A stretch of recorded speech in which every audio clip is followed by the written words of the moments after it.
Hello friends, welcome back to Dennis Simplifies.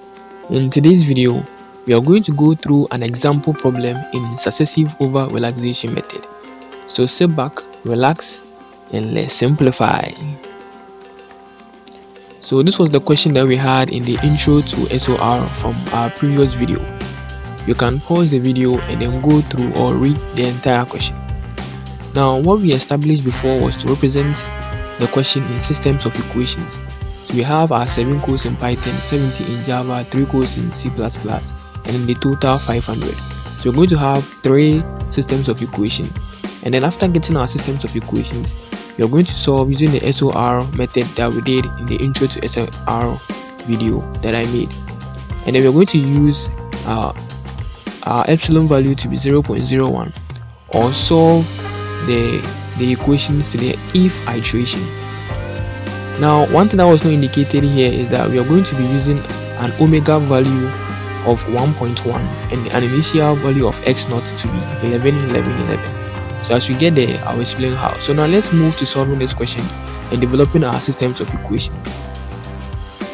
So from the question, this will be our system of equations: 7x plus 17y plus 3z equals 500, and the rest of equations you see here. But then one thing you will notice about these equations is that they are not diagonally dominant. That is, if you look on the diagonal, the values on the diagonal are not the biggest values on the row. So if you take the first row for instance, you can see that 7, which is on the diagonal, is not the biggest on that row, and then 11.2 is not the biggest value on that row. 5z or 5 is not the biggest value on the third row. So we're going to interchange some of these rows to make it diagonally dominant. So we're going to interchange row 1 and then row 3. So as you can see here, now on our row 3, on our first row, we have the value 28, which is now the biggest value on that row. On the second row, the value on the diagonal is 11, but you can see that 11 is not the dominant value on that row. And then on the third row, we have 3. And you can see that 3 on the diagonal is not the biggest value on the third row. So again, we have to interchange the third and then the second row to make them diagonally dominant. So finally, we have 28, which is the biggest value on the first row, excluding this b part, that is 1500 and then 750. You can see that this part here, just this part here, 28 on the diagonal is the biggest value, and then 17 here on the second row is the biggest value also, and then 24 here is also the biggest value on the third row. So you can see that this equation is diagonally dominant. Be reminded that we are always taking the absolute value of them, so that if let's say this one was negative 24, it will still be 24 because we are taking just the absolute value of it. So if it is negative, don't worry yourself, as long as it is 24, it is the biggest. We are taking the absolute value of it. So we can see that this equation is now diagonally dominant. The next thing we are going to do, in our intro video, we established this equation, which we went through and then developed. So xk plus 1, and then we have our first term here, we have our second term here, plus our third term. So you multiply the first term and the second term plus the third term. This is the equation we are going to be using to solve this problem. So now we have our equation. Let's develop our components, or let's decompose this matrix we have here. So from this systems of equations, we can develop a matrix A. So with matrix A, we are going to have something like this: 28, 21, 5, 7, 17, 3, 12, 11, and then 24 for our matrix A.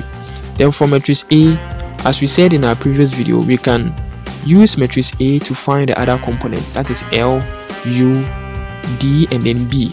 So our U matrix is going to be something like this, our L will be this, our D matrix will also be, that's the diagonal matrix, and then our B matrix is also going to be this.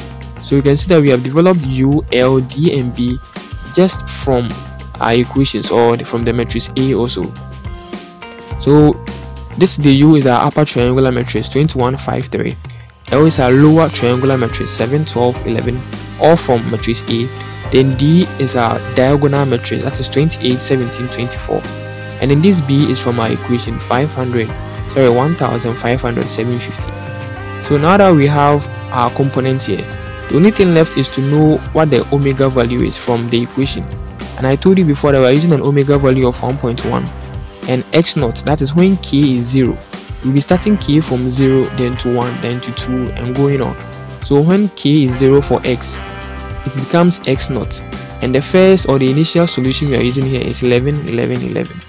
Alright, so now that we know all the values for what is inside our equation, we can go ahead and solve for our first iteration. So with our first iteration and with the equation, we'll be solving for the first term. As I indicated and showed you in my previous video, we are going to be using the matrices on our calculator to find omega times the lower triangular matrix plus the diagonal matrix all inverse. If you have a problem with this, go back to my previous video on how to use the calculator to solve this. And when you do it right, you're supposed to have the answer this way. Now we move to our second term. Again, we are going to be using 1 minus omega times the diagonal matrix times x naught minus omega u, or the upper triangular matrix, times the x naught. Now remember that this x naught is not just the 11. We are using the 11, 11, 11, which is going to be a 3 by 1 matrix. So 1 minus omega, which is 1.1, times the diagonal matrix in the previous slide, then times x naught, which is a 3 by 1 matrix, 11, 11, 11. A 3 by 1 matrix, 11, 11, 11. We are using the whole matrix, minus omega, which is 1.1, times the upper triangular matrix in the previous slide, times the x naught again, which is 11, 11, 11, a 3 by 1 matrix. And when you do this right on your calculator, making one mat A, mat B, and mat C, you get your solution to be this way. Then lastly, you find for the last term, which is the third term. Remember that we have already found for D plus omega L from here. So we take this as one matrix multiplied by B from our previous slide, and then multiply the omega by it. Using our calculator again, we can find the value to be 39.27, 14.542, and then 5.731. So you can see that we have all the terms for our equation. The only thing left to do is that we are going to multiply the first term by the second term plus the third term, again using our calculator. So if you do it right, you're supposed to have your x1. Because you're using k to be 0, you're going to get your x1 to be this. So this is just our first iteration. To move to our second iteration, what you do is that the first term and the third term are constant, meaning you are not going to change them again. The only thing you'll be working now is the second term. You have x1, so where the x naught is, put the x1 value, the whole 3 by 1 matrix. The x1, remember that the x naught was a 3 by 1 matrix, 11, 11, 11. Now we have x1, which is also a 3 by 1 matrix. So put the whole x1 matrix where the x naught is, and then do this second term again. So let's go there. So this is our second iteration. As I said, you put the x1, the whole x1 matrix where the x naught is, and you do this whole computation again. When you do that right, that is 1 minus the omega value we had times the diagonal matrix times that x1 value we have now, minus omega and the times the upper triangular matrix times the x1 value. You're going to have something like this. Then from there, you multiply the first term times the second term plus the third term. So when you do it right, you're going to have your x2 to be 20.641, 19.90, 59, 15, 12.228. Alright. So to move to our third iteration, you're going to put this x2 value where the x naught is, or in this case where the x1 will be. So put this whole 3 by 1 matrix where this x naught here is, and then multiply 1 minus omega d x, this x2, minus omega u, this x2, and you get a new value over here. So let's go there to our third iteration. So as I said, we are going to put the second, that's the x2 value where the x naught is, and then you put it over there, and then you get your value here. So again, you multiply the first term by the second term plus the third term, and then you get your x3.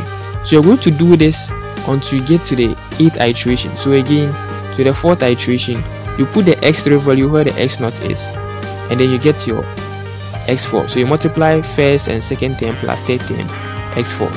So the fifth iteration, you put the x3 where the x0 is, and then you get this, and then you multiply and add, and you get your x5. Then to the sixth iteration, you put the x5 where the x0 is, you get this, you multiply the first and second term plus the third term, you get your x6. You move to the seventh iteration, you put the x5 where the x0 is, you get your value, multiply the first and second term plus the third term, you get your x7. Then to the last iteration, which is the eighth iteration, you put the x7 where the x0 is, get your value, multiply the first and second terms plus the third term, and then get your x8. So you can see that we have finally gotten to our eighth iteration. So again, you can also be checking the stopping criteria to see whether the value of epsilon is less than 0.01. But just to take you through, I want to take you through the whole iteration. So you can see that this is our final answer.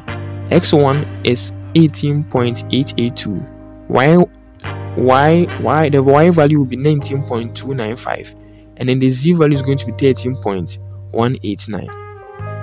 Alright friends, so that's it basically for this video on an example problem in successive over relaxation method. Again, don't forget to show some love by hitting the like and subscribe button. Until next time, don't forget to leave your questions in the comment section. I'll be willing to reply them. And again, until next time, Apatia.